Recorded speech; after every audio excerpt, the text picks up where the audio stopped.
नाज़रीन इकराम, अस्सलाम वालेकुम वरहमतुल्लाहि वबरकातुह।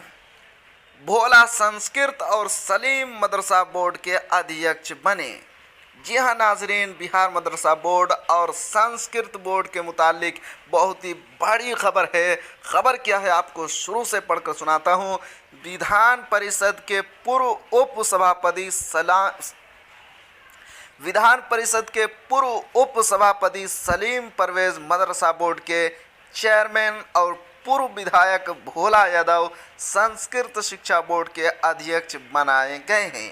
शिक्षा विभाग ने मंगलवार को इसकी अधिसूचना जारी कर दी है।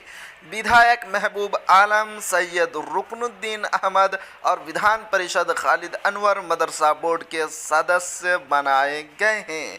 मालूम हो कि मदरसा बोर्ड के चेयरमैन का प्रभार माध्यमिक शिक्षा उप निदेशक अब्दुलसलाम अंसारी के पास था, जबकि संस्कृत शिक्षा बोर्ड के अध्यक्ष की जिम्मेदारी माध्यमिक शिक्षा उप निदेशक अमर भूषण को दी गई थी।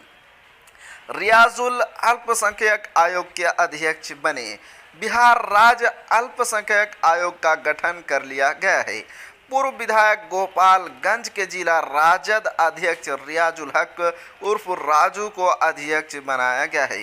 किशनगंज के नौशाद आलम को उपाध्यक्ष, जहानाबाद के मुजफ्फरपुर हुसैन राही, रोहतास के मेहताब आलम, पूर्वी चंपारण के इफ्तिखार अहमद उर्फ मुन्ना त्यागी, मुजफ्फरपुर के इकबाल समी, नवादा के अफरोज़ खातून, सिवान के मुर्तज़ा अली कैसर, बेगूसराय के मुकेश जैन को सदस्य मनोनीत किया गया है। जी हाँ नाजरीन, ये थी आज की बड़ी अपडेट।